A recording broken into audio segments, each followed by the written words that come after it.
This video is the first in a series that is designed to help you give valuable information to Jehovah's Witnesses so that they can make an informed decision about their religious beliefs. It is intended to do for the witnesses what you would want done for you if you were a witness. This video series is about technique as well as content. I will recommend not only what to say, but how to say it and what not to say.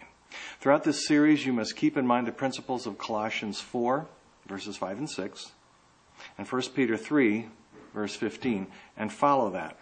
You cannot ask the witnesses to be obedient to the Bible if you are unwilling to follow these two verses. There in these two verses it says your presentation should be gracious, gentle, respectful, and be tasty. Making accusative remarks or using sarcasm has no place in this. You will not play Bible ping pong where one person delivers a Bible verse and then the other person ignores it and passes a verse back. Instead, you should adopt the attitude of a newspaper interviewer, someone who primarily asks questions and makes a few comments.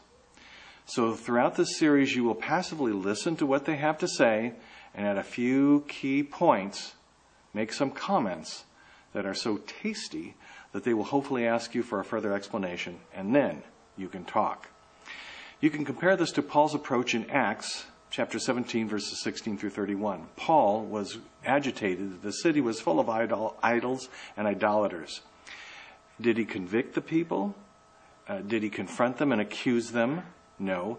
He said, I can see that you are very religious people, and I see in your city an altar to an unknown God. Well, I am here to tell you about that unknown God. Paul was gracious, gentle, respectful, and his presentation was tasty. So when you get an opportunity to talk with the witnesses, you're going to try to get them to offer you their favorite publication, this book. What does the Bible really teach?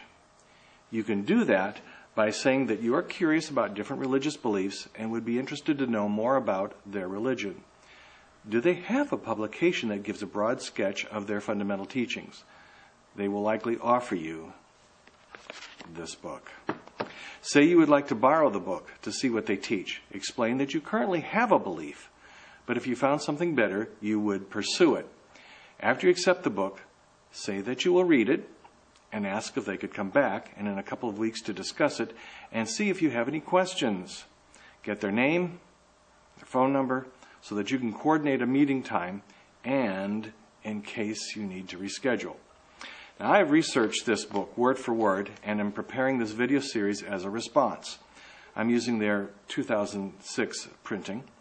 Unlike the books that the WatchTower has produced in the past, this book is largely within the mainstream Christian belief system. Only about 2 to 3% is unacceptable within the conservative evangelical view, and most of that is in their appendix in the back.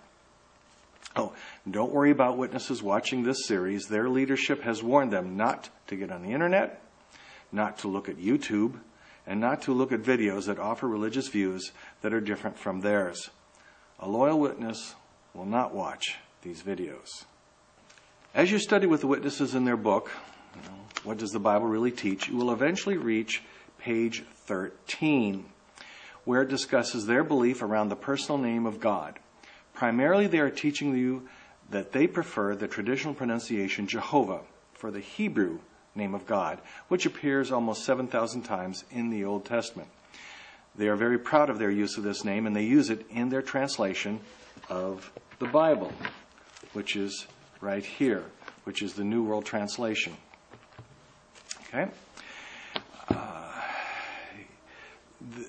Now, in this book, that was page 13. 2 pages later, on page 15, okay, which is there, and these 2 paragraphs, page 15, is where we have our real concern, because it quotes 2 verses from their Bible, both of them from the New Testament book of Revelation. And in both verses, they use the name Jehovah. Those verses are Revelation 15:3 and Revelation 4:11.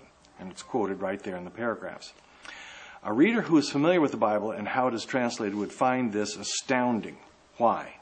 Because a translation is supposed to transport the source text, which is in Greek, and render it in the target language, like English.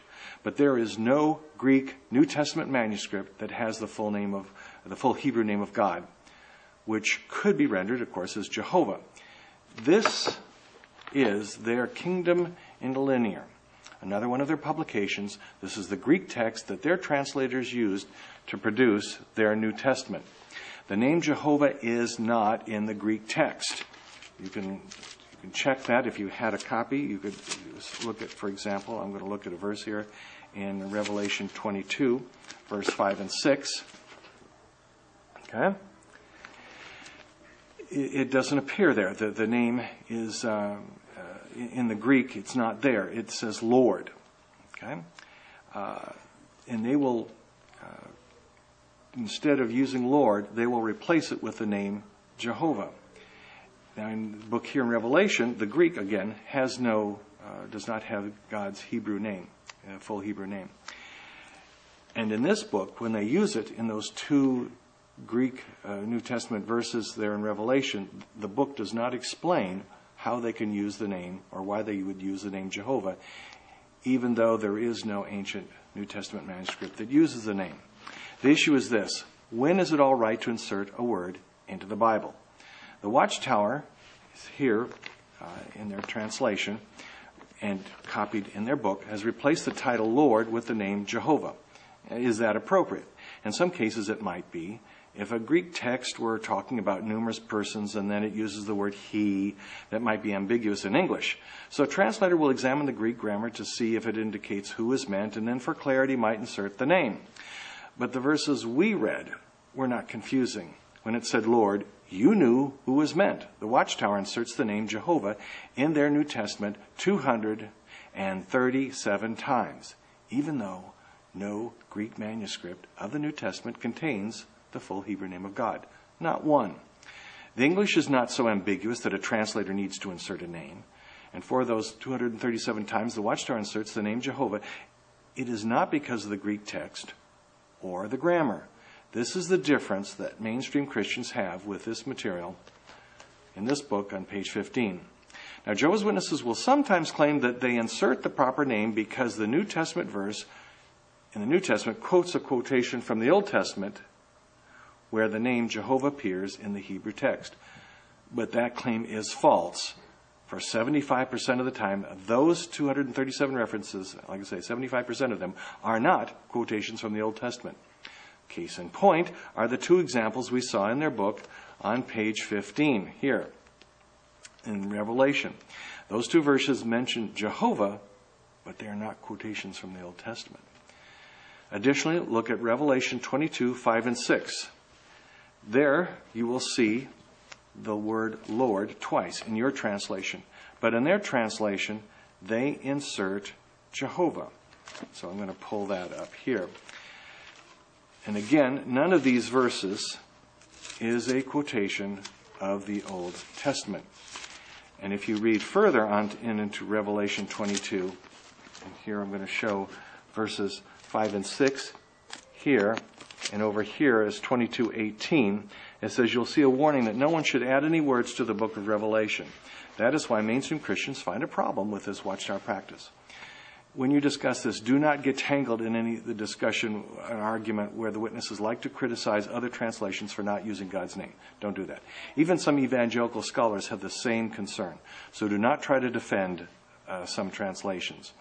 Our concern is about Bibles that deliberately insert words without any textual support, which is what the WatchTower's New Testament does. Also, do not get tangled up in other issues like the pronunciation Jehovah or whether God has multiple names. Leave that alone. The mainstream Christian scholar community generally now believes that God has one name and the correct pronunciation is Yahweh. But English speakers commonly say Yahweh. So when dealing with the witnesses, I prefer two translations that use the name Yahweh. I recommend using either the New Jerusalem Bible or the Holman Christian Standard Bible, the most recent edition, because both use the name Yahweh in the Old Testament. So how should you introduce this information? When you reach page 15 in this book, express your question of Why does their church insert the name Jehovah in these two places in Revelation, when in Revelation 22:18 it says not to insert anything? Just keep repeating the question until you get an answer. Then do not argue. Just move on to the next paragraph.